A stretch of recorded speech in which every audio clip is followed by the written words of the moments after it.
L'chaim. Oh, man, I love you. Okay, Rabbi Yossi. Just the other day, I was sitting on an airplane and I couldn't sleep last night. So the microphone's working? You sure it's working? Oh, perfect. So I learned a lot, and I listened to a mime of the Rebbe a bunch of times until I was able to get it into my thick head. But amongst the things that I listened to is there's a Yid in Manhattan named Rebbe Shlomo Besser. Rebbe Shlomo Besser is not officially a Lubavitcher, but he's a real chassid. He has a relationship with the Rebbe going back 75 years. His father knew the Rebbe's brother before he knew the Rebbe from Eretz Yisrael, Rebbe Chetzkel Besser. So someone brought him to Crown Heights to Fabrenga. It was very special. And one of my students was at Fabrenga and sent me a few clips. And it's very good stuff. If anybody wants it, I'll first send it to you, and then I'll ask if I have permission to send it, and it'll be too late. I'll be happy to. So one of the stories that he said was very interesting. Everything he says with names and places, he's very precise. A story you have to tell correctly. So he says the name of a Yid who lived, he came to Lublin. He learned in Yeshivas Lublin. I don't know if you know this. That during the Second World War, there were 3 yeshivas in Shanghai. 3 yeshivas in Shanghai. There was the Mir Yeshiva, the Lublina Yeshiva, the Lubavitcher Yeshiva. And all of these yeshiva bacharim were saved by one Japanese guy. One. And if you think about it, I found a Gemara in Masechta Gittin that speaks of Churban Beis Hamikdash, that Rabbi Yochanan ben Zakkai met Aspasionis cases. It's a Gemara in Mefareshus and Gittin. And the Gemara says, Meshech Chachamim Ocher, he should have asked to forgive the Yidden, but the Beis Mikdash was destroyed. But before Aspasionis left, he became the Keser, Vaspian, and he sent in his place Titus. Before he left, he said to Rabbi Yochanan ben Zakkai, what do you want from me? And he says, I want 3 things. A doctor to heal Reb Tzaddik, that he shouldn't touch Beis Rebbe, and Yavna v'chachameha. The yeshivas are the laws, and you should not touch the yeshivas. I think this is always gehalten, although I have no source. I didn't hear it from any God, but the Rebbe never said it. This Sugihara saved Yavna v'chachameha. All the Rosh Yeshivas on the Chassidish side were Lublina Talmidim, and on the Litvish side were Midr Talmidim. One Japanese guy.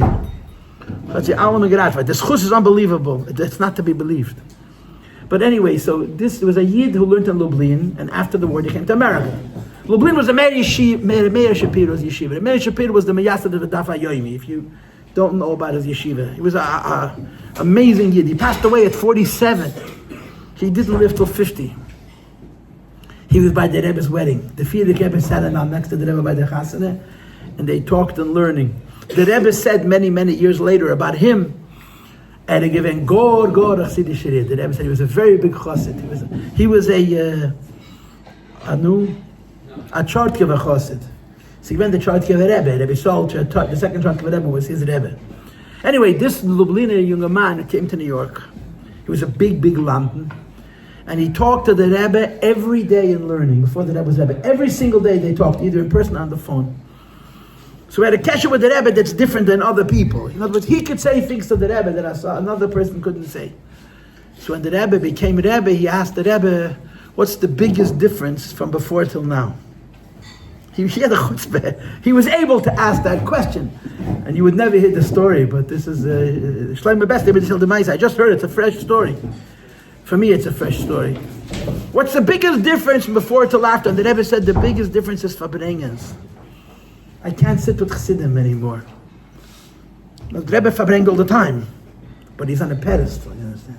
The Rebbe told him that for me the biggest change is that I cannot sit with Chassidim by Chassidish and Fabrengen. It's a fascinating thing that the Rebbe would say that. There's a Yid Yakubovich. He lived in Antwerp.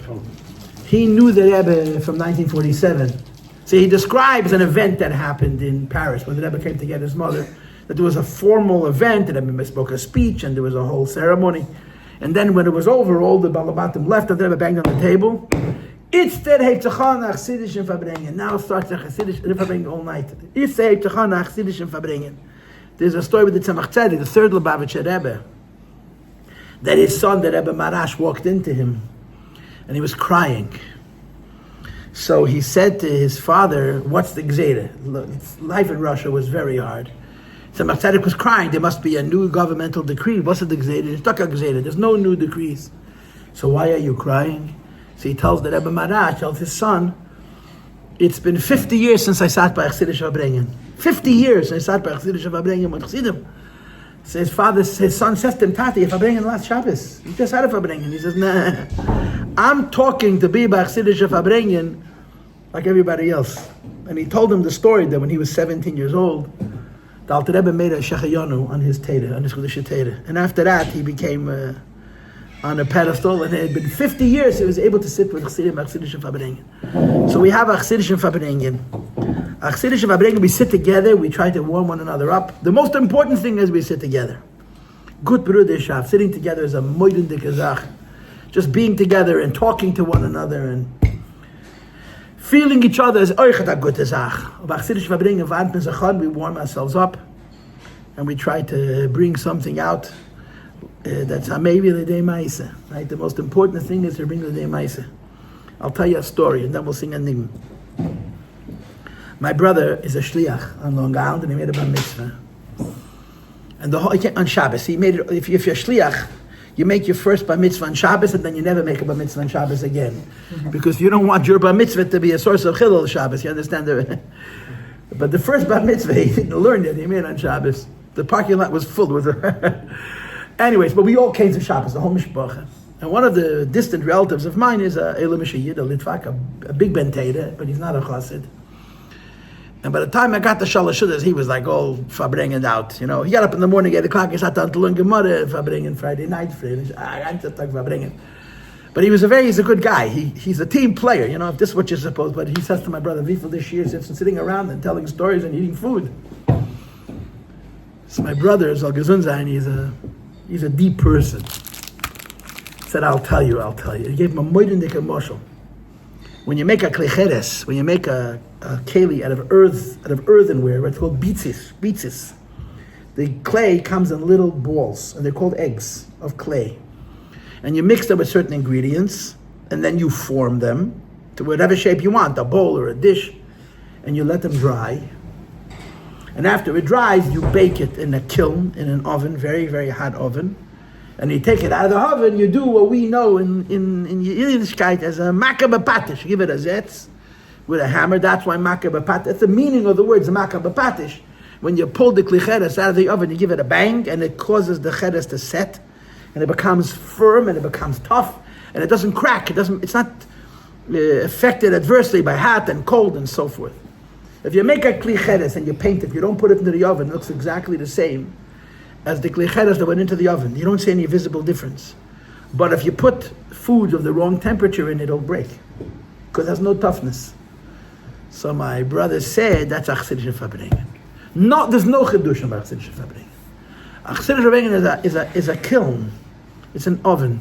That all of the ideas that we learn and that we know, they become baked. Right? The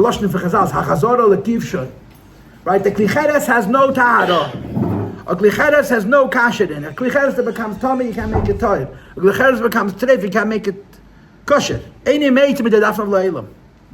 But if you put it back into the oven, it's a new keli. It's a naya keli. It's not the pshat you made the treif kosher. The treif keli has got a new keli. This is a fabrengen, a bissel varmkeit, l'chaim v'levracha. And this is today's Chodesh Tammuz. But we're having a fabrengen for Gimel Tammuz, for our relationship with the Rebbe. And everybody understands, you know, we love to talk about the Rebbe. The Rebbe doesn't love to talk about himself. He's not interested in himself, he's interested in us. What's the negir dem Rebbe? A Yid zol tol noch a mitzvah. That's all he cares about. We should do one more mitzvah. Professor Vranover, so gesund und stark, he's a very special chassid. He's a big scientist, a big chochem. He's an example of a Yid who has an incredible brain. He has a munah like a little kid. I met him. I once wanted to talk religion and science with him. He had no interest. He just wanted to talk about Mashiach. The ganze Meise was leg. He had no interest. So he spent a lot of time with the Rebbe. A lot of time. And he asked the Rebbe once why he's so privileged. And the Rebbe talked science with him. The Rebbe didn't talk Torah. The Rebbe talked science, his physics. So the Rebbe said to him, "Das is alles as noch ein Yid zal legen einmal tefillin." All of the time I'm spending with you as a one more Jew should put on tefillin one more time. And we have to understand that we're that one more Jew, not just to do in the street. You know, there's in-reach and outreach. You understand? There's Achei Temimim, there's Achei Temimim. In Chassidus Chabad, in our generation, sometimes you put the Achei Temimim before the Achei Temimim because the Achei Temimim brings to the Achei Temimim, but you have to have Achei Temimim and Achei Temimim.